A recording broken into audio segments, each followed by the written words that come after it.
Oui, monsieur le procureur. Oui, je note. Albert Charlieu, huilerie et savonnerie phocéenne. Oui, j'en ai déjà entendu parler. Oui, une grosse maison de Marseille. Oui, pardon, une très grosse. Non, ne prenez pas la peine, je chercherai le numéro dans l'annuaire.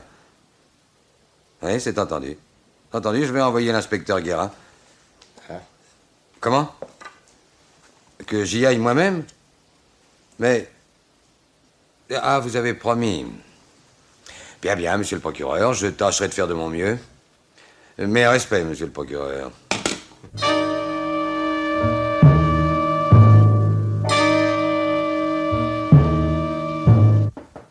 Entrez.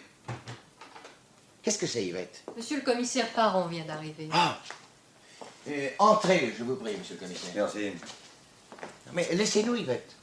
Oui, laissez-nous. Asseyez-vous, monsieur le commissaire. Merci, monsieur. C'est moi qui vous remercie d'être venu. Vous savez de quoi il s'agit? Oui, vaguement. Des sommes d'argent qui disparaissent, je crois. Oui, qui disparaissent de ce bureau, monsieur le commissaire. Ah. De ce tiroir. Plus précisément. Il y a toujours là 200, 300 ou 400 000 francs, anciens francs, bien sûr, suivant les circonstances. Depuis 3 semaines, je me suis aperçu qu'on me vole. Un jour 10 000, un autre 20 000. Avant-hier, il en manquait 25. Depuis 3 semaines seulement. Il y a 3 semaines que je m'en suis rendu compte. Mais cela dure peut-être depuis des mois, des années. Et vous soupçonnez quelqu'un? Si j'avais un soupçon, j'aurais pas besoin de conseils. J'aurais agi moi-même. La répétition des vols semble indiquer que le voleur est un familier de ce bureau. Ça peut restreindre le champ des investigations. Oui, c'est aussi mon avis. D'autant plus que, vous l'avez remarqué, pour accéder jusqu'ici, il faut obligatoirement traverser la pièce où se tiennent Yvette, la dactylo, enfin, vous venez le voir, et Dinan, mon secrétaire. Ce petit jeune homme a l'air effacé que j'ai aperçu tout à l'heure. Oui, lui-même. Pendant les heures de travail, il y a toujours l'un de nous trois, ici ou dans la pièce voisine. Et en dehors des heures de travail? Le personnel est parti, hormis la femme de ménage qui nettoie les bureaux. En résumé, Yvette la dactylo, Dinan votre secrétaire et la femme de ménage sont en principe les 3 seules personnes qui, sans se faire remarquer, peuvent entrer et sortir par cette porte. Les seuls, en principe. Ouais. Et par cette deuxième porte... mais entrez donc, monsieur, entrez donc, vous entendrez beaucoup mieux. Mais, mon oncle, que faites-vous là?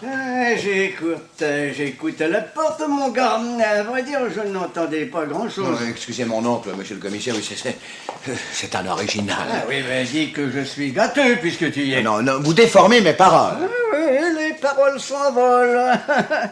Vous voulez savoir pourquoi j'écoute aux portes, monsieur le commissaire? Je suppose que ce que nous disons vous intéresse? Eh oui, je suis curieux, moi. Tout m'intéresse. Mais mon Tout oncle... ce qui se passe dans cette maison m'intéresse. On ne me dit jamais rien du tout. Non, je vous en prie, mon oncle, je vous en prie, remontez à l'appartement. Non, vous voyez bien que je suis en conversation avec monsieur le commissaire Parent. S'adresser à la police pour quelques malheureux billets de 1000. Oh, misère. Du temps de temps pour repère. Laissez mon père tranquille. Lui, au moins, il lavait son linge sale en famille. Non, la famille n'est pas encore... Non, s'il vous plaît, mon oncle, laissez. Je vous en prie. Mais Dieu, tu me mets à la porte. Mais il n'est pas question de ça. Comment? Moi, à la porte? Attention, Albert, hein. Tu sais ce que je t'ai dit, hein. Je le ferai. Oui. Je le ferai. Mais nous en reparlerons. Allez, montez vos épaules. Là. Enfin, le voilà parti. Oh, je suis navré, monsieur le commissaire. Mon oncle a 82 ans et il n'a plus tout à fait sa tête. Nous l'avons accueilli. Il faut beaucoup de patience avec les vieillards. En somme, l'escalier que j'ai vu conduit à votre appartement. Madame Charlieu est au courant des vols? Je suis veuf. Oh, pardon. Non, mais il n'y a pas de mal. J'ai perdu ma femme depuis 15 ans. Je vis avec ma fille et mon gendre. Ou plutôt, ils vivent avec moi. Des domestiques? Une vieille bonne, Anna. Insoupçonnable. C'est pratiquement elle qui a élevé ma fille. D'ailleurs, il est hors de question de suspecter les membres de ma famille. Vous voulez du feu? Ah oui, merci, je veux bien. Bon, si vous excluez les membres de votre famille, nous revenons aux 3 suspects primitifs. La dactylo, le secrétaire et la femme de ménage. Tout ce que je peux faire, c'est les convoquer et les cuisiner sérieusement. Pas question de cela non plus. Si vous n'obtenez pas de résultat, je ne tiens pas à ce que tout le personnel apprenne que je suis assez naïf pour me faire voler dans mon propre bureau. Dans ce cas, je ne vois pas ce que vous attendez de moi. Un conseil. Vous devez avoir l'habitude de ces sortes de choses. Un conseil. J'en ai un, dicté par le plus élémentaire bon sens.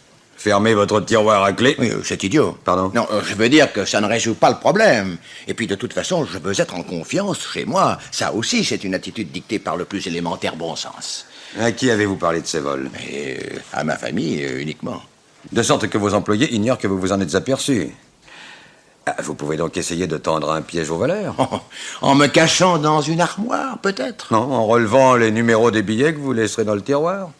Vous contrôlez la somme plusieurs fois par jour et dès que vous constatez le vol, vous me téléphonez. Je fouille le ou les suspects. Mais si vous le préférez, vous pouvez agir vous-même. En procédant à une fouille? Non, vous plaisantez. Avec diplomatie, monsieur Charlieu, on arrive à bien des choses. Il y a 1000 prétextes pour faire sortir des billets à quelqu'un, ne serait-ce qu'en demandant de la monnaie. Vous pourrez alors comparer les numéros.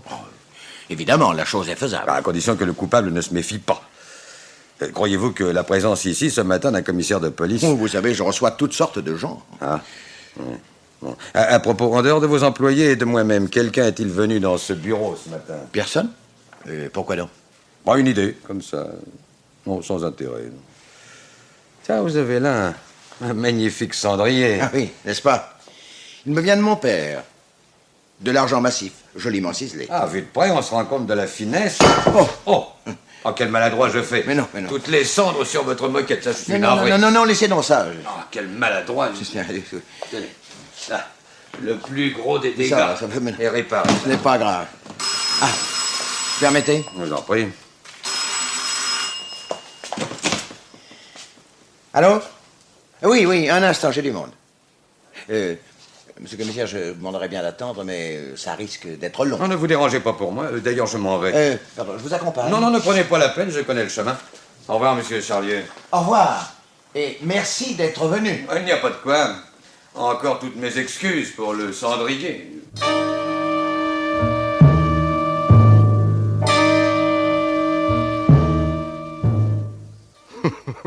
Et vous ne rapportez même pas une boîte de savonnette, patron? Non, mais je rapporte un mégot. Un mégot? Oui, tiens, regarde. Un mégot de gitane maculé de rouge à lèvres. Je l'ai subtilisé en faisant tomber le cendrier. Ah oui, et qu'est-ce qu'il a à voir avec les vols? Oh, apparemment rien du tout. Cependant, le cendrier ayant été vidé hier soir par la femme de ménage, ce mégot prouve que ce matin, Charlieu a reçu une visite féminine. Je pense que ça ne lui est pas contre-indiqué par le corps médical. Ah, d'accord. Mais pourquoi m'a-t-il déclaré n'avoir reçu aucune visite en dehors de ses employés? Or, il n'est pas le type de directeur avec lequel une dactylo prendrait la liberté de fumer, surtout dans le bureau directorial. À moins que ce soit une dactylo intime, vous voyez ce que je veux dire? Oui, pas besoin de me faire un dessin. Mais d'autre part, l'atmosphère est curieuse là-bas. Si tu avais vu l'oncle, quel phénomène! Ils se mangeraient tous le nez dans cette famille que ça ne m'étonnerait pas.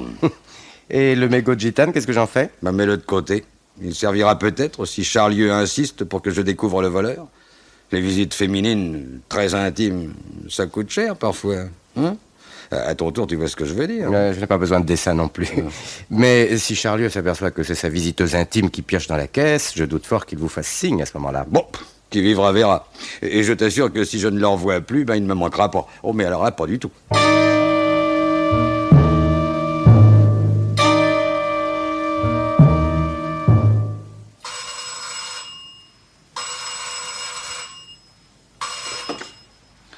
Allô, commissaire Parron à l'appareil. Bonjour, monsieur le commissaire. Ici Charlieu.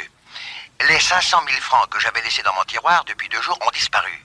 Je viens de m'en apercevoir ce matin en descendant dans mon bureau. La totalité des 500 000? Oui. D'autre part, il est plus de 10 heures et Dino, mon secrétaire, ne s'est pas présenté au travail. Il est peut-être malade. J'ai téléphoné chez lui, ça ne répond pas. Il a peut-être eu un accident. Oui. De toute façon, cette fois, je porte plainte. Pouvez-vous vous occuper de l'affaire? Je viens vous voir. Ah, très bien. Ne passez pas par la savonnerie. Sonnez directement à la porte de l'appartement qui donne sur la rue. Oui, je vous attends. Entendu.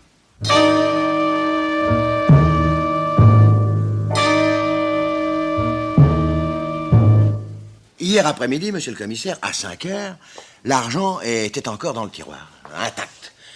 Je me suis absenté pour un rendez-vous et ce matin, plus rien. Plus de dîner non plus. À tout hasard, j'ai fait faire une enquête dans les hôpitaux. S'il a eu un accident... Oh, ce serait une coïncidence énorme. Non, ça crève les yeux. Dinan a pris la fuite avec des 500 000 francs. Ben, Vernon, sottise. Ah non, mon oncle, vous n'allez pas recommencer. Je dis que tu racontes des bêtises. Dinan n'est pas le voleur. Les faits sont là. Je me fiche pas mal de tes faits. Tu accuses Dinan parce que tu ne peux pas le sentir. Mais- D'abord, monsieur le commissaire, vous n'avez plus rien à faire ici. Oh, monsieur le On ne commissaire. porte pas plainte. Mais je vous demande pardon, mais Dinan est l'employé de Monsieur Charlieu, pas le vôtre, monsieur. Le mien aussi. Je suis un peu chez moi ici. La savonnerie nous appartenait à mon frère et à moi. Oui, oui. Si mon neveu a pris la succession de son père pour la diriger, j'en suis toujours propriétaire pour moitié. Mais mon oncle- J'ai dans mon mot à Eh dire. bien, dites-le, je vous en prie. C'est tout dit. On ne porte pas Non, plainte. non, vous êtes ridicule. Ridicule. Ah, fais attention, Albert, hein. Ah, je le ferai, je le ferai. Mais enfin, monsieur, mais qu'est-ce que vous ferez? Vous, monsieur le commissaire, je préfère vous ignorer, hein. Bonsoir. Et voilà.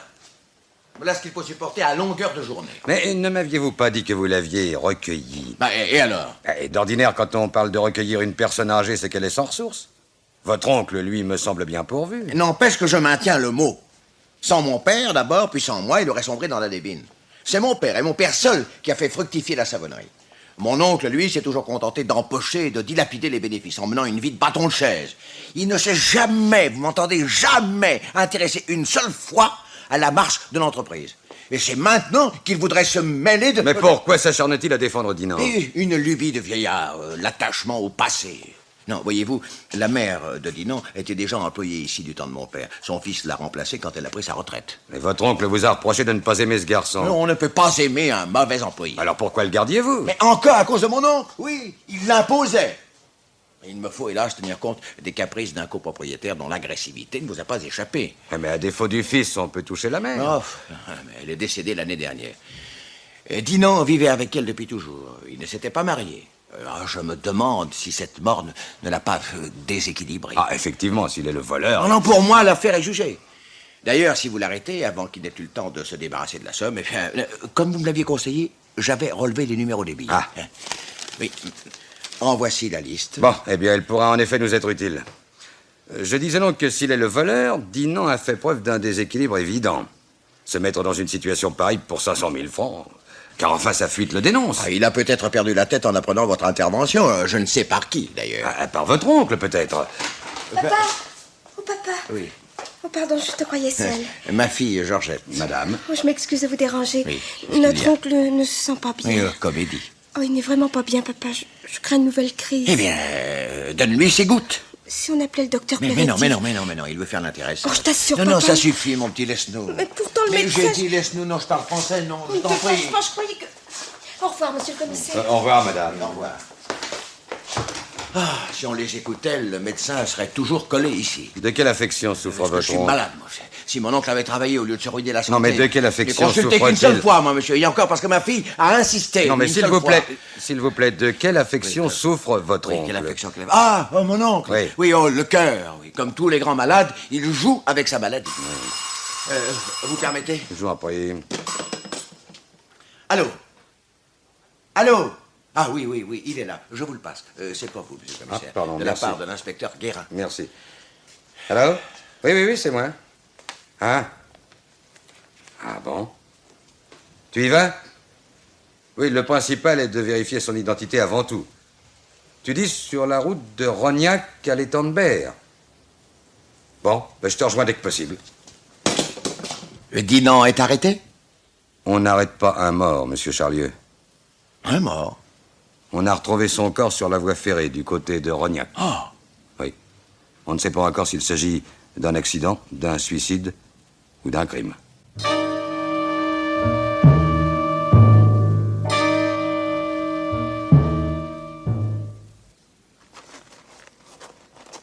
Ah, tenez, patron, c'est ici qu'on l'a découvert. Ah, qui ça? Des ouvriers de la voie, vers 8 heures. Le corps avait roulé derrière ce buisson, juste au pied du ballast. Ah, ouais. On ne pouvait l'apercevoir de la route. Et la cause de la mort? Fracture du crâne. Mais l'ensemble n'était pas beau à voir. Vous pensez, avec la vitesse, il a rebondi sur le ballast? Tu crois qu'il est tombé du train? Ah, ça s'est déjà vu. Ouais. Et de quel train s'agit-il? Le rapide Marseille-Genève, qui part de Marseille à 22h05. Dinan avait un billet pour Genève dans sa poche. Ouais, oh, bah ça suffit pas, ça. Mais attendez, ce matin, à la frontière suisse, les douaniers ont procédé au contrôle habituel. Ouais. Ils ont saisi une valise qui, en apparence, n'appartenait à personne. Je les ai eus au bout du fil. La valise contient du linge, des vêtements et des papiers au nom de Dinan. C'est une preuve, ça. Ouais. Il avait un passeport? Ouais, vous savez bien qu'on n'a pas besoin de passeport pour aller en Suisse. Une carte d'identité fait l'affaire. Ouais, tout de même, tout de même. Le vol, la fuite, l'accident. Tu trouves pas que ça fait beaucoup, ça? Tout s'enchaîne. La fuite est la conséquence du vol et la chute, la conséquence imprévue de la fuite. Si Dinan n'avait pas pris le train, il n'aurait pas pu en tomber. Ah, bravo. C'est logique. Ah, oui. Bah alors, procédons logiquement. Tu vas commencer par comparer les numéros des billets avec ceux de la liste de Charlieu. De quel billet? Bah, des billets volés, tiens. Des 500 000 francs que Dinan avait sur lui. J'aimerais bien, mais... Mais quoi? Dinan n'avait en tout et pour tout sur lui que 3 400 francs. Et dans la valise? Pas plus de billets que de beurre en broche. Et t'as attendu jusqu'à maintenant pour me dire ça? Bah, Mais en fin de compte, qu'est-ce qu'on a trouvé sur Dinan? le billet pour Genève, et puis son portefeuille avec sa carte d'identité. Différentes bricoles dans les poches, cigarettes, briquets, mouchoirs, trousseaux de clés. Et à mon avis... Pas de déduction hâtive, hein? Bon, tu as l'adresse de Dinan? 6 rue Serge Gardiès. Et j'ai conservé les clés, car je suppose qu'on va aller faire un tour chez lui. Oh, ça me paraît tout indiqué.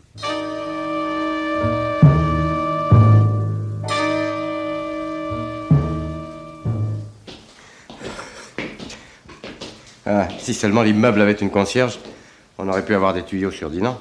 Oui, ben, contentons-nous des indications de la boîte aux lettres. C'était bien troisième gauche. Oui, oui, troisième gauche. Bon, ben tiens, c'est là.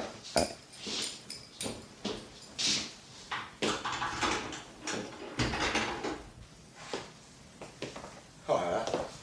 Un peu vieillot le décor. Vous avez vu le lustre? Ouais, ben, n'oublie pas que jusqu'à l'année dernière, il vivait ici avec sa vieille mère. Voyons voir par là. Voilà, voici une chambre qui respire le départ précipité. Tiroir ouvert, armoire en désordre. Ah, quel fouillis. Si vous voulez qu'on inspecte tout ça... Non, plus tard, plus tard. Continuons le tour du propriétaire.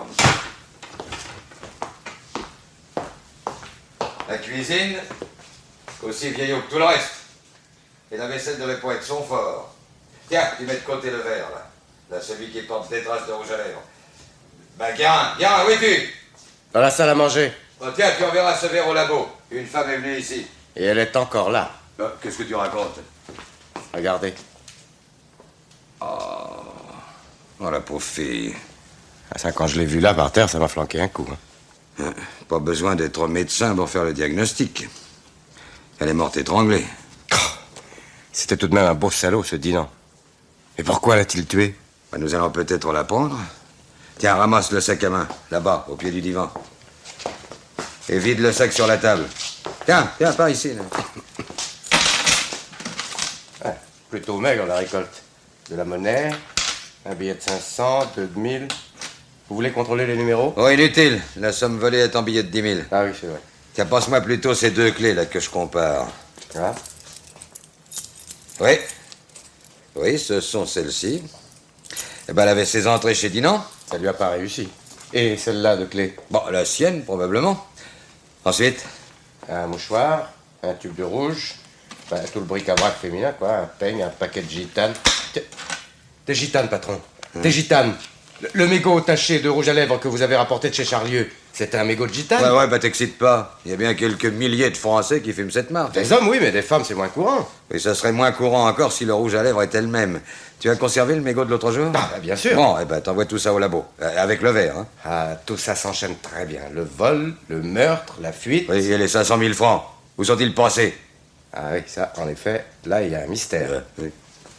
À moins que cette histoire de vol n'ait aucun rapport. Avoue que ce serait quand même une curieuse coïncidence. Il y a rien d'autre dans le sac? Non, j'ai tout vidé. Je vois plus rien d'intéressant. Bah, et ça, là, dans la pochette. Cette enveloppe pliée. Ah. Mademoiselle Yvonne Prade, chez Monsieur et Madame Vervin, 36 boulevard Françoise Duparc, Marseille. Elle a été postée à Bessèges, dans le Gard. Il y a une lettre dedans. Oui, ah bah ça, figure-toi que je l'avais vu. Ma chère petite, je suis contente de te savoir en bonne santé et que le travail n'est pas trop dur. Pour moi, la santé, ça va, sauf mes rhumatismes qui me gênent toujours l'hiver. Je finis de te tricoter une chemise américaine. Je te l'enverrai bientôt. Je me languis de te voir. Je t'embrasse bien fort. Et c'est signé, maman. Ah, maman. C'est encore elle la plus à plaindre. Ouais. Donc, la victime s'appelle Yvonne Prade, et selon toute vraisemblance, elle habitait chez Sévervin, boulevard Françoise du Parc.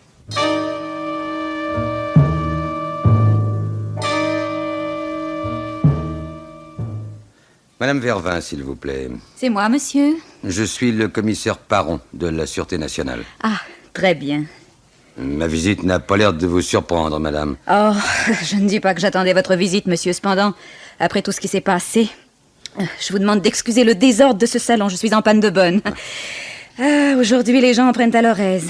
C'est inouï, monsieur. Si je vous racontais. Hier soir, Yvonne assurait encore son service. Yvonne Prade, n'est-ce pas? Oui, vous la connaissez? Ah, si elle compte sur moi pour lui délivrer un bon certificat. C'est plutôt un certificat de décès qu'il lui faudrait. Elle est morte, madame. Oh, la malheureuse. Un accident? Non, madame, non. Un meurtre. Un meurtre? Oui. Oh mon Dieu, j'en suis bouleversée. Oh mon Dieu, ça j'étais loin de me douter que vous veniez me parler d'Yvonne. Pourtant, madame, vous m'avez dit vous-même que ma visite ne vous étonnait pas. Oh, mais... Et ce n'était pas à cause de la disparition d'Yvonne Oh, Prade? mais non, monsieur, mais pas du tout, non. À cause de quoi, alors? Eh bien, mais à cause de cet employé qui a volé les 500 000 francs à la savonnerie. Oh, monsieur, il n'y a plus de morale. Non, mais pardon, madame, pardon. Éclairez ma lanterne, je vous prie. Qu'y a-t-il de commun entre vous et Albert Charlieu, le propriétaire de la savonnerie? Ah, mais vous ne savez donc pas. Ah, mon fils Patrick est le gendre d'Albert Charlieu. Patrick a épousé Georgette Charlieu l'année dernière. Une bonne petite, un peu trop effacée à mon goût, mais charmante et pleine de bonne volonté. Depuis que je l'ai prise en main... Oui, je l'ai entrevu ce matin. Le jeune couple habite chez monsieur Charlieu, n'est-ce pas? Oh, monsieur, j'aurais bien aimé garder mon fils ici, mais... Que voulez-vous? Il est des circonstances où une mère doit savoir faire des concessions. Avant-hier, mon mari me disait encore... Monsieur Vervin, votre mari n'est pas ici en ce moment. Ah non. Il a couru chez Charlieu dès que Georgette nous a téléphoné la nouvelle. La nouvelle. Je veux parler du vol et de la mort du voleur. Ah, oui. Oh mon Dieu, mais j'y pense. Le meurtre d'Yvonne aurait-il un rapport avec... Très étroit, madame, très étroit. Yvonne Prade a été étranglée chez Dinan, le présumé voleur, et vraisemblablement par lui. À quelle heure vous a-t-elle quitté hier soir? Attendez, elle achève son service à 8h30, mais vous savez, il y a toujours quelque chose à finir. Elle est partie à 9h. Oui, à 9h. Elle couche dans une chambre au 5e. De sorte qu'elle peut entrer et sortir en toute liberté. Oh, elle avait 22 ans, elle était majeure. Ouais. Et y a-t-il longtemps qu'elle était à votre service? 6 mois à peu près, oui. C'est Charlieu qui nous l'avait recommandé. Ah, une recommandation d'Albert Charlieu, ça vaut un certificat de bonne conduite. Pourrais-je voir sa chambre? Oh, vous n'y trouverez rien d'anormal. J'y suis déjà montée ce matin quand je n'ai pas vu descendre Yvonne. Enfin, si vous y tenez, la clé est dans le buffet de la cuisine, je vais la chercher. Non, ne vous donnez pas cette peine, je crois que celle-là suffira. Elle était dans le sac à main d'Yvonne Prade. Ah, mais en effet, je la reconnais. Eh bien, je vais vous accompagner, c'est au 5e, il n'y a pas d'ascenseur. Merci, madame.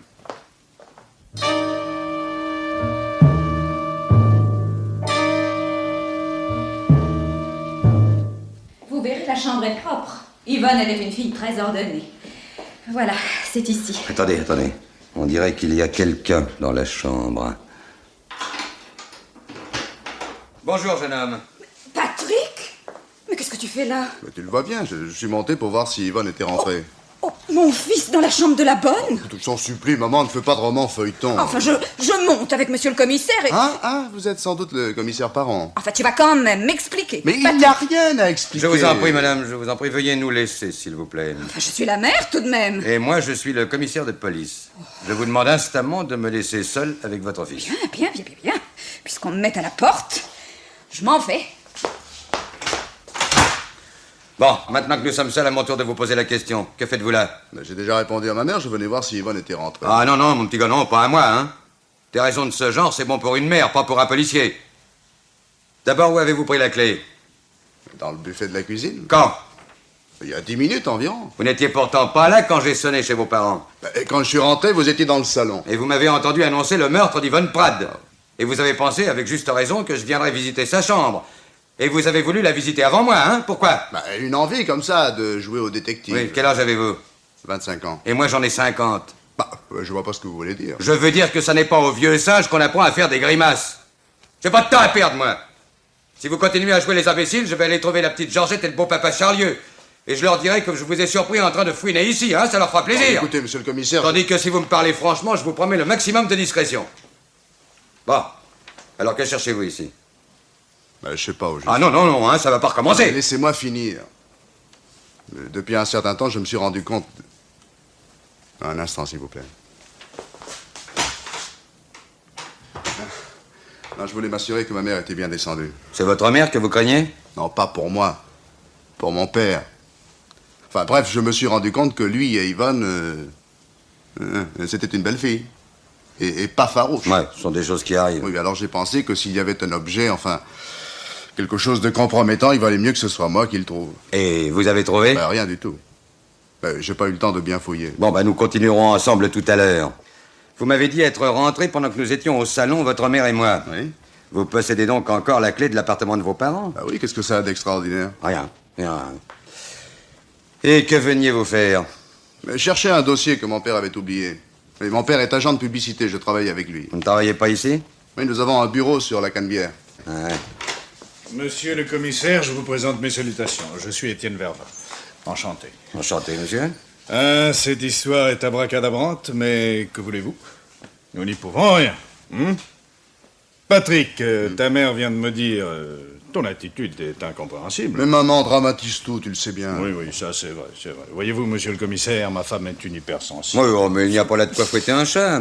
En apprenant le meurtre d'Yvonne Pratt, votre fils a eu la curiosité de jeter un coup d'œil dans la chambre de la victime. Ouais. Comme vous auriez pu le faire vous-même. Oh, moi, j'ai d'autres soucis en tête. Ah, des soucis.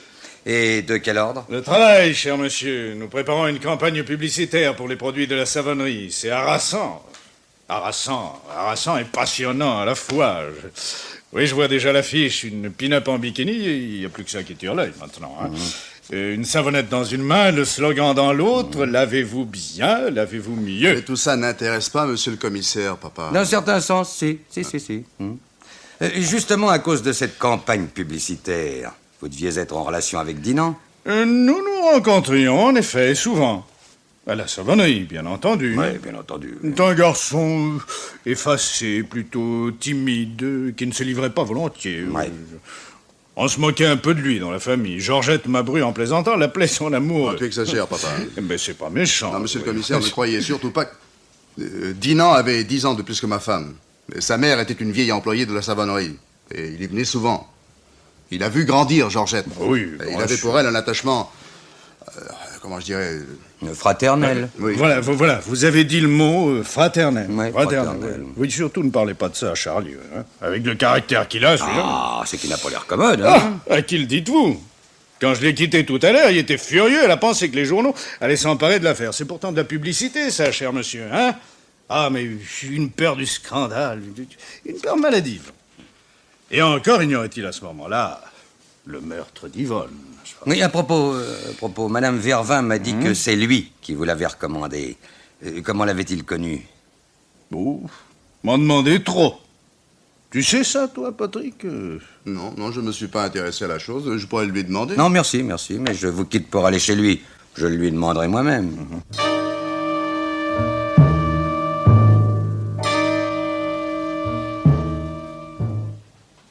Recommandé? Oh, monsieur le commissaire, Madame Vervin emploie tout de suite les grands mots. Je ne pouvais pas lui avoir recommandé Yvonne Pratt, étant donné que je ne la connaissais pas personnellement. Je savais que les Vervin, évidemment, cherchaient une bonne. J'en ai parlé devant Dinan. Yvonne était donc déjà une amie de Dinan quand elle est entrée au service des Vervin. Une amie, c'est peut-être s'avancer beaucoup. En tout cas, c'est par son intermédiaire, et non par le mien, qu'elle a obtenu sa place. Ah, si l'on pouvait prévoir, Dinan, ce personnage falot, un meurtrier après avoir été un voleur. Non, un voleur, ça n'est toujours pas prouvé. Et tout le monde ici en est convaincu. Oui, tout le monde, sauf votre oncle. Oh, lui. Ah, ce matin, il l'a défendu avec un tel acharnement. D'ailleurs, j'aimerais bien lui poser quelques questions. À mon oncle? Oui. Bien que je n'en vois pas l'intérêt, j'aurais volontiers accédé à votre demande. Malheureusement, il ne peut vous recevoir. Il est souffrant. Ah, je regrette, mais j'insiste. Vous-même, ce matin, vous n'avez pas pris son malaise au sérieux. Mais j'ai eu tort. Son cœur est réellement très mal en point. Mon oncle a 82 ans, il a besoin d'un grand repos. Mais qu'est-ce qui se passe? Je veux lui parler. Mon oncle, c'est de la folie. Oui. Et toi, Georgette, tu l'as laissé se lever. Mais je n'ai pas pu l'en empêcher. Oui, je veux parler au Ah, commissaire. non, vous m'aviez promis. Georgette, ramène-le dans sa chambre. Ah, Venez, non, mon non, oncle, vous allez vous faire Ah, non, mais laissez-moi, Georgette. laissez-moi passer. Hein. Vous êtes des menteurs. Non, Vous êtes des menteurs. On me trompe, monsieur le commissaire. On me tient à l'écart pour mieux me tromper. Je ne supporterai Je vous en pas. prie, laissez parler votre oncle. Ça n'est pas vrai, dites. Ça n'est pas vrai. Ils m'ont menti, hein. Ça n'est pas vrai. Il n'est pas mort. Si vous faites allusion à Dinan, je peux vous confirmer que si. Cela semble beaucoup vous toucher, monsieur. Mon petit François, c'était, monsieur le commissaire, c'était mon fils. Je n'ai pas pu le reconnaître. Sa mère était mariée. Et puis, ils étaient tous là autour de moi. Les charlieux. Mais mon oncle, Ah, oui, tais-toi. Non, tais-toi. Je me suis tué pendant 30 ans. Il faut que ça sorte. Pendant 30 ans, on m'a endormi avec de belles paroles. L'honneur du nom. Un charlieu ne fait pas un bâtard à une de ses employées. Oh, mon oncle. Oh, l'honneur du nom, des foutaises. 30 ans pour que je comprenne que l'honneur du nom, c'était l'héritage. Mon frère, d'abord, a crevé de peur que je laisse ma part de l'entreprise à un fils. Maintenant, c'est mon neveu. Oui. Toi aussi. Vous aviez l'intention de faire de Dinan votre héritier? C'était décidé. Pour réparer une injustice et aussi pour voir la tête qu'il ferait, mon neveu. Le grand charlieu. Le dernier charlieu. Hein. Pardon. Dinan savait-il que vous étiez son père? Non. Je ne lui avais rien dit par respect pour sa mère. Je l'ai aimé en silence, en me cachant, comme si je commettais une mauvaise action. Mais je voulais qu'à ma mort, mon petit François, il est parti avant moi. Avant moi. Mon petit François. Mais dans quel état vous vous mettez? Oh, ne me touche pas, toi, hein. Mon oncle, il faut vous reposer. Je vais vous conduire. Oh, toi, Venez. toi, ma petite Georgette. Venez, mon oncle. Toi, tu es bonne. Oui, accompagne-le, Georgette. Aide-moi, oui. Oh, c'est mon cœur. Aide-moi. Venez par ici, appuyez-vous sur moi, doucement, là. Là, venez. Venez tout doucement. Tout doucement.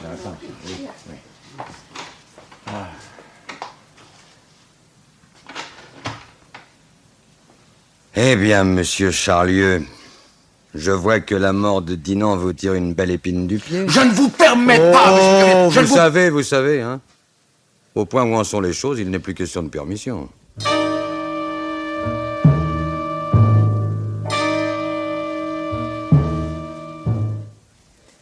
Alfred Machu, ouvrier agricole, demeurant à Escamps-Olive.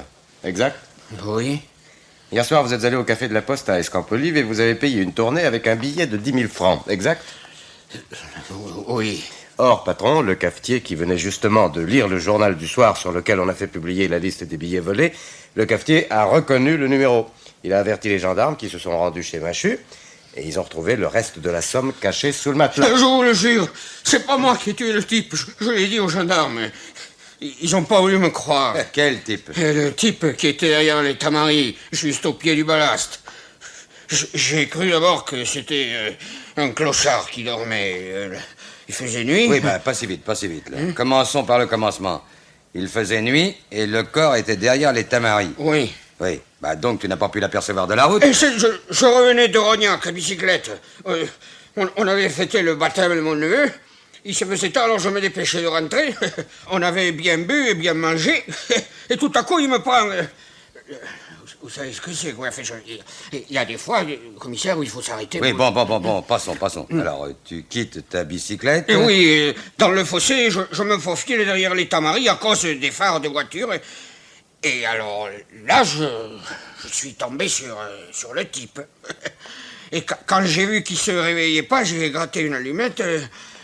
Et alors là, j'ai tout de suite compris. Oui, tu as tout de suite compris, tu l'as fouillé et tu as pris l'argent qu'il avait sur lui. Eh oui, eh oui.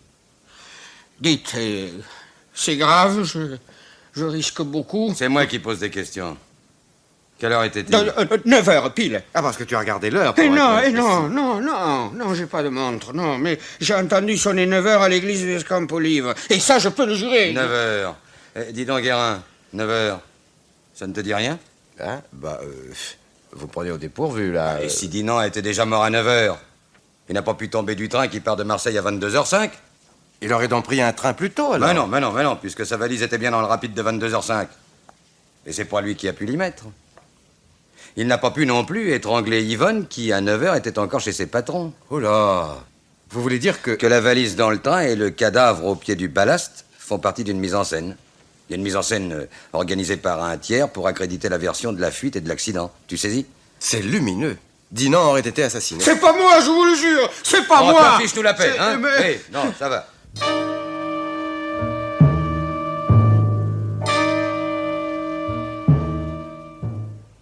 Bonjour, mademoiselle Yvette. Bonjour, monsieur le commissaire. Je vais vous annoncer à monsieur Charlie. Non, pas tout de suite. C'est vous que je viens voir. Moi? Ouais. Je ne sais rien. Je travaillais avec Dinan. Mais en dehors du travail, je ne le fréquentais pas. Non, il ne s'agit pas de ça. Avant-hier, le soir du vol, monsieur Charlieu est sorti à 5 heures, m'a-t-il dit. Il avait un rendez-vous à 6 heures, non? En effet. Vous êtes donc resté seul ici avec Dinan. Lequel de vous deux est parti le premier? C'est moi. À 6 heures, comme d'habitude. Donc, Dinan est resté seul. Bon. Autre chose. Je suppose qu'il y a un vestiaire pour les employés. Oui, au bout du couloir. Fermé à clé? Oh, non. De sorte que n'importe qui peut aller fouiller les vêtements. Il n'y a jamais eu de vol. Personne ne s'est jamais plaint, en tout cas. Non, il n'est pas question de vol, d'emprunt seulement. Par exemple, un après-midi, quelqu'un a pu prendre les clés de Dinan dans la poche de son pardessus, en faire confectionner un double en quelques heures, et les restituer avant 6 heures sans que Dinan s'en aperçoive. C'est possible? Oui, c'est possible, mais je ne vois pas pourquoi quelqu'un aurait fait ça. Non, aucune importance.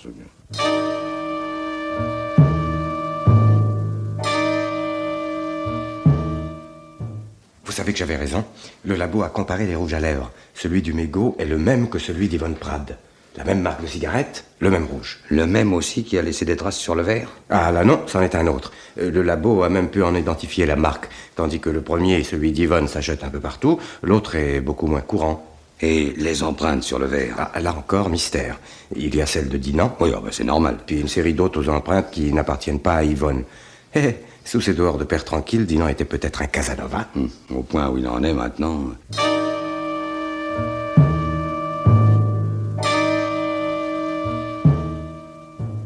Voyez-vous, monsieur Charlieu, je n'enquête plus sur un vol, mais sur un double meurtre. J'ai pris la peine de vous expliquer pourquoi. Prenez donc à votre tour la peine de m'expliquer pourquoi Yvonne Prade est venue ici le matin de ma première visite. Mais ce que je sais, moi. Madame Vervin l'a sans doute envoyé faire une commission à ma fille. Quand je dis ici, je veux parler de votre bureau. Et vous ne l'avez pas reçue comme une simple domestique puisqu'elle a fumé une cigarette. Alors? Ce sont des histoires de famille qui n'intéressent personne. Ah, je vous demande bien pardon, mais vos histoires de famille m'intéressent beaucoup, au contraire. Si vous refusez de répondre, je communique le renseignement à la presse. Du chantage? Non, monsieur. De l'information. Cependant, si vous acceptez de vous confier à moi, je vous donne ma parole que cela restera entre nous. J'ai votre parole. Dans la mesure où je ne serai pas obligé d'utiliser vos révélations pour faire éclater la vérité. Bon, je vous écoute. Oui. Pour la compréhension de ce qui va suivre, il faut d'abord que vous sachiez que je n'approuvais pas le mariage de ma fille avec Patrick Vervin. Or, elle était majeure, elle menaçait de passer outre. Oui, mais ceci est une autre histoire. Si je me suis d'abord opposé à ce mariage, c'est parce que, disons le mot, les Vervin ne me paraissaient pas très recommandables. Qu'entendez-vous par pas très recommandable? Je mets Patrick à part. Il est jeune, il est à la remorque de son père. Le père, lui, est ce qu'en langage trivial on appelle, passez-moi le mot, oui, un margoulin. Ah. Il est toujours en train de monter des affaires dont le moins qu'on puisse dire est qu'elles ne sont pas orthodoxes. Et bref, quand Patrick a épousé Georgette, j'ai avancé plusieurs millions au père pour éviter que n'éclate un scandale. En ce moment, il s'intéresse à la publicité. À celle de vos produits en particulier. Oh, une façon détournée de m'extorquer une fois de plus de l'argent, car je suis persuadé que ce projet ne verra jamais le jour. Vous comprenez qu'avec des alliés de cette espèce, je veuille éviter le pire. Et pour éviter le pire, il faut être renseigné. Et Yvonne Prade était votre agent de renseignement. Oh, si vous voulez. Oui, si vous voulez. Au début, je la payais raisonnablement. Elle doublait ses gages. Peu à peu, ses exigences se sont accrues. Elle devenait arrogante, pour ne pas dire insolente.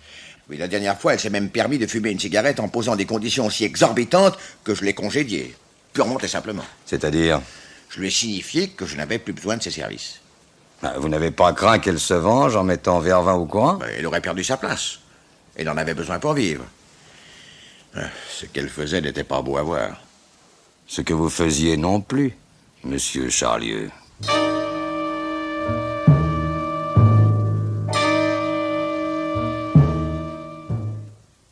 Dis donc, Guérin, où étais-tu passé avec la petite Yvette? Je ne vous ai revu ni l'un ni l'autre quand j'ai quitté la savonnerie. À midi, vous étiez toujours avec Charlieu. J'ai accompagné Yvette au restaurant. Elle a de la conversation, cette petite. Ouais.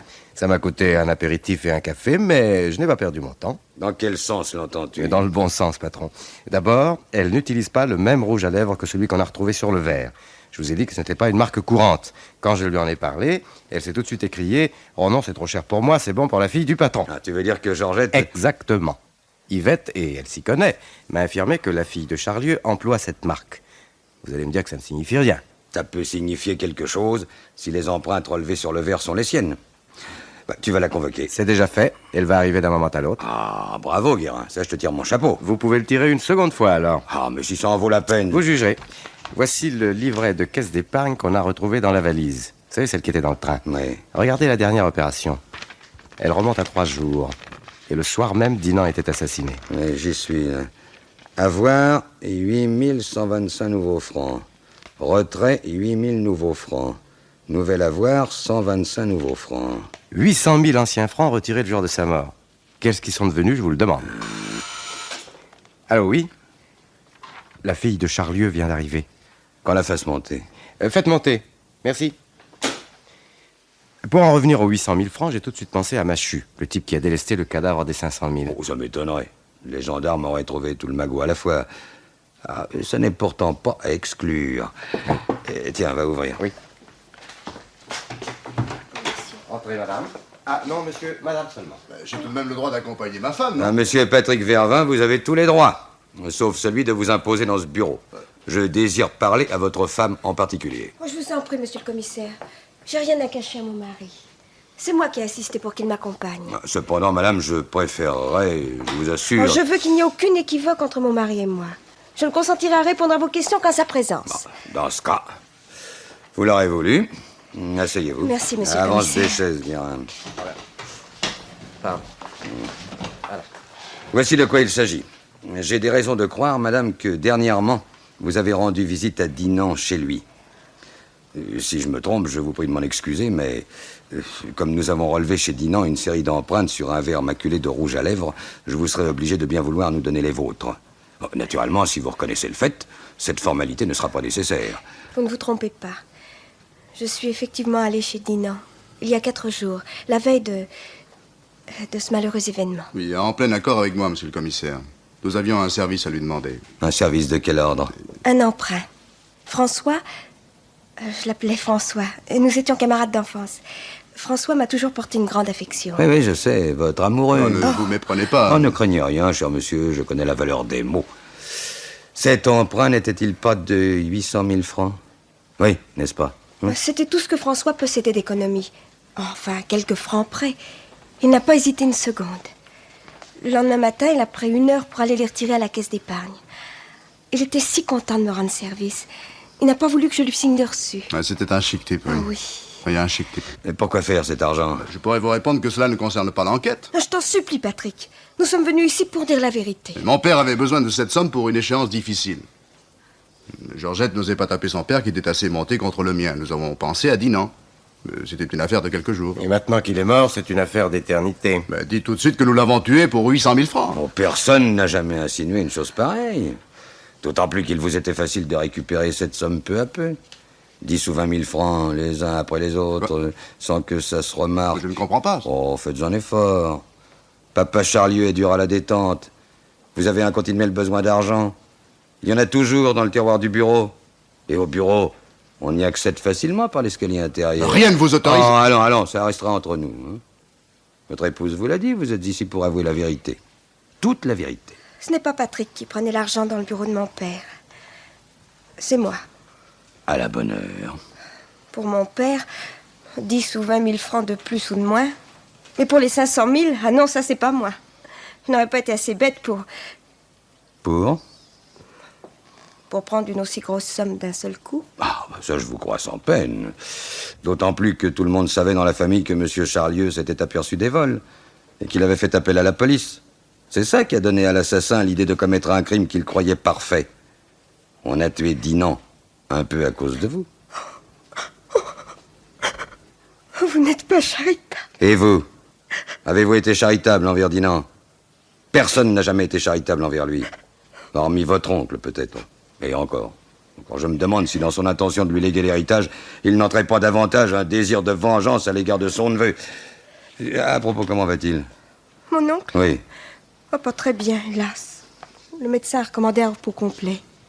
Mais à 82 ans, avec ses caprices infantiles, il est difficile à soigner. Mais il n'accepte que les soins de Georgette, uniquement. Oui, en effet. L'autre jour, j'ai remarqué... Je crois qu'il vous aime bien, madame. Oui. Eh bien, voilà. Je vais vous rendre votre liberté. Auparavant, l'inspecteur Guérin va consigner votre déposition par écrit. Vous ne manquerez pas de lui fournir... une simple formalité dictée par la routine. De lui fournir votre emploi du temps d'avant-hier soir entre 18 et 22 heures. Je pense que ça ne présente aucune difficulté. Non, aucune. À 5 heures, je suis allé poster le courrier.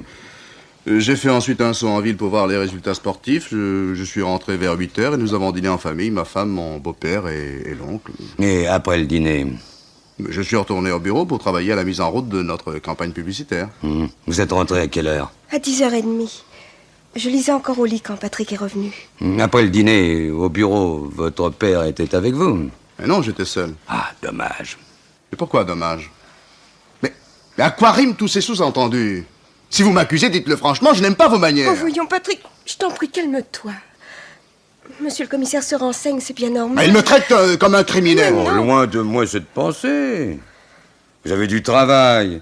Après le dîner, vous vous rendez à votre bureau, la chose est toute naturelle. De votre côté, madame, vous passez la soirée avec votre père et son oncle. Non, pas exactement. Mon oncle est allé se coucher aussitôt après le repas. Et mon père est descendu dans son bureau. Et vous n'avez pas revu votre père jusqu'au lendemain matin? Je ne vois pas pourquoi je l'aurais revu. Je vous l'ai dit, je me suis couchée, j'ai lu. Vous voyez comme tout est simple quand on s'explique. Tout est en ordre. Et quand je saurai où se trouvait votre père, monsieur Vervin, je n'aurai plus beaucoup de questions à poser.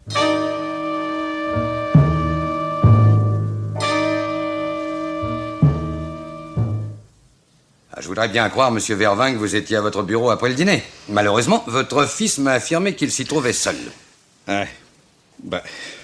Évidemment, hein. Dans ce cas, ça ne colle plus. Ah non, ça ne colle plus du tout. En tout cas, j'ai dîné avec ma femme, ça, elle pourra le confirmer. Oui, mais après. Eh ben, après, il va falloir vous dire la vérité. Ah, ça, je le crains. Oh, c'est beaucoup plus simple que vous ne le croyez. Seulement... Enfin, j'ai dit à ma femme que j'allais au bureau pour avoir ma soirée libre. Ah. Vous savez ce que c'est, hein? Yvonne ne vous suffisait plus? Ah, mais vous êtes au courant. Mais c'est tout de même terrible, la police, hein? On croit être à l'abri d'une indiscrétion, et puis... puisque vous savez, j'irai pas par 4 chemins. Après le repas, je suis monté dans la chambre d'Yvonne. Avant elle? Oui, elle n'en finissait pas de faire la vaisselle. Ma femme était toujours sur son dos. Je n'avais même pas pu prévenir Yvonne que je monterais la voir. Je l'ai attendue. Longtemps. Enfin, vers 9h30, j'ai compris qu'elle était sortie sans passer par sa chambre. Et je suis redescendu. Chez vous? Et j'avais dit à ma femme que j'allais au bureau. Ah oui, J'étais donc condamné à rentrer tard. Alors je suis allé prendre un verre dans une brasserie. Je suis rentré vers 10h30, 11h. Motus, hein? Pas un mot à ma femme. Oh, mais je sais être discret quand il le faut. Merci 1000 fois, mon cher commissaire. Non, pas rien. Je dois sortir. Puis-je vous déposer quelque part en voiture? Bah, si vous allez du côté de la Savonnerie... Justement, j'y vais. Eh bien, alors j'accepte volontiers. Je dois encore voir Albert Charlieu.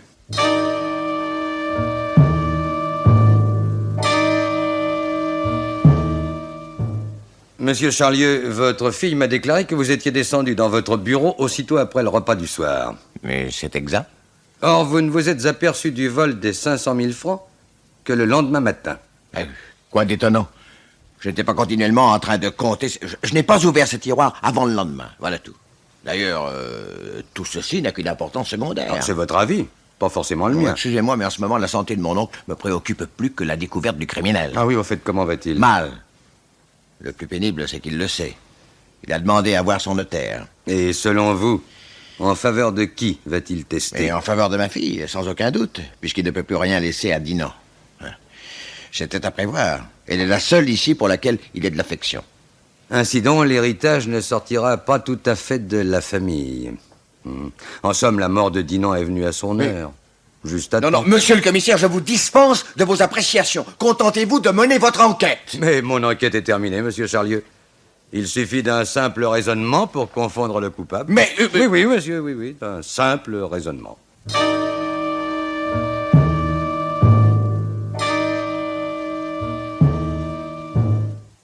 D'un simple raisonnement, Guérin. Tu vas voir, c'est facile. Que vous dites? D'abord, ça n'est pas un crime de femme.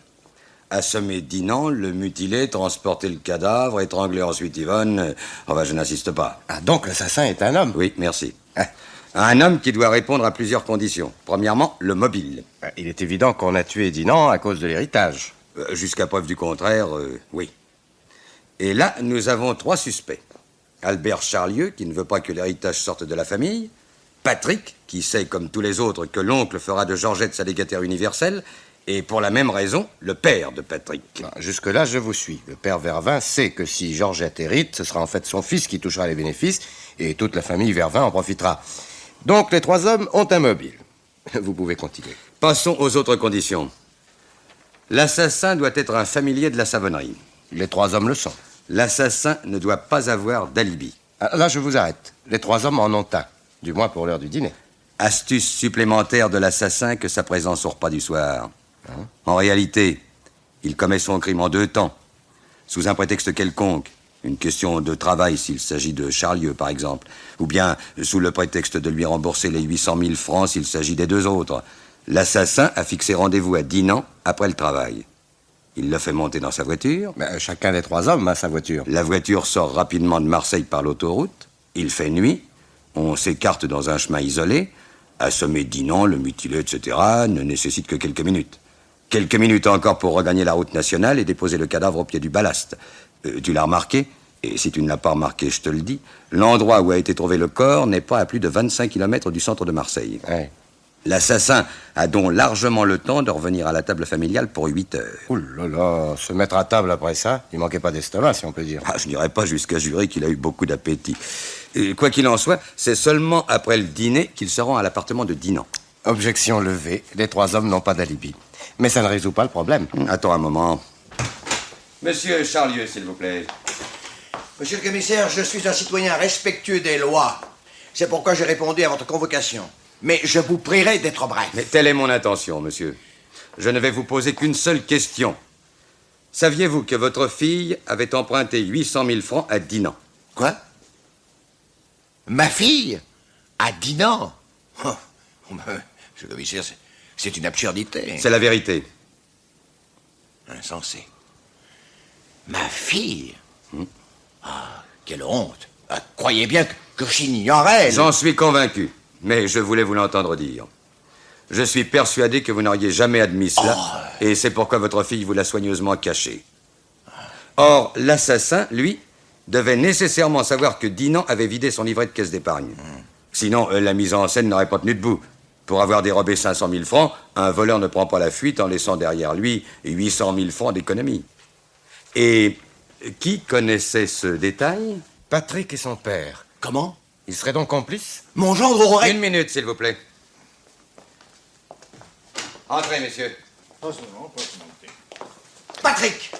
Patrick, vous allez m'expliquer. Qu'est-ce que c'est que cette histoire de 800 000 francs empruntés à Dinan? Mon fils n'a pas de compte à vous rendre. Mais vous, monsieur Étienne Vervin, vous en aurez à rendre à la justice. Car c'est vous qui avez tué Dinan pour voir l'héritage échoir à votre bru. Pour qu'en fait votre fils en bénéficie. C'est-à-dire vous-même, par contre-coup. Oh, mais enfin, c'est du délire. Appelez oui. ça comme vous voudrez. Votre fils et vous étiez le seul coupable possible. Or, si Patrick avait été coupable ou seulement complice, il n'aurait pas commis l'imprudence de se laisser surprendre le lendemain matin dans la chambre d'Yvonne. La récupération d'un objet compromettant, s'il en existait un, se serait faite sans risque dans le courant de la nuit. Votre fils éliminé, il ne reste que vous. Je proteste. J'exige qu'on me laisse voir mon avocat. Tous les accusés, monsieur Vervin, ont droit à un avocat. Le vôtre ira vous voir dans votre cellule. Passe-lui les menottes, Guérin. Avec plaisir, patron. Oh, faites attention, ça pourrait vous coûter Oh, cher. je vous en prie, vos menaces ne m'impressionnent pas. Au point où en sont les choses, le mieux que vous ayez à faire, c'est de vous mettre à table. Je vous écoute.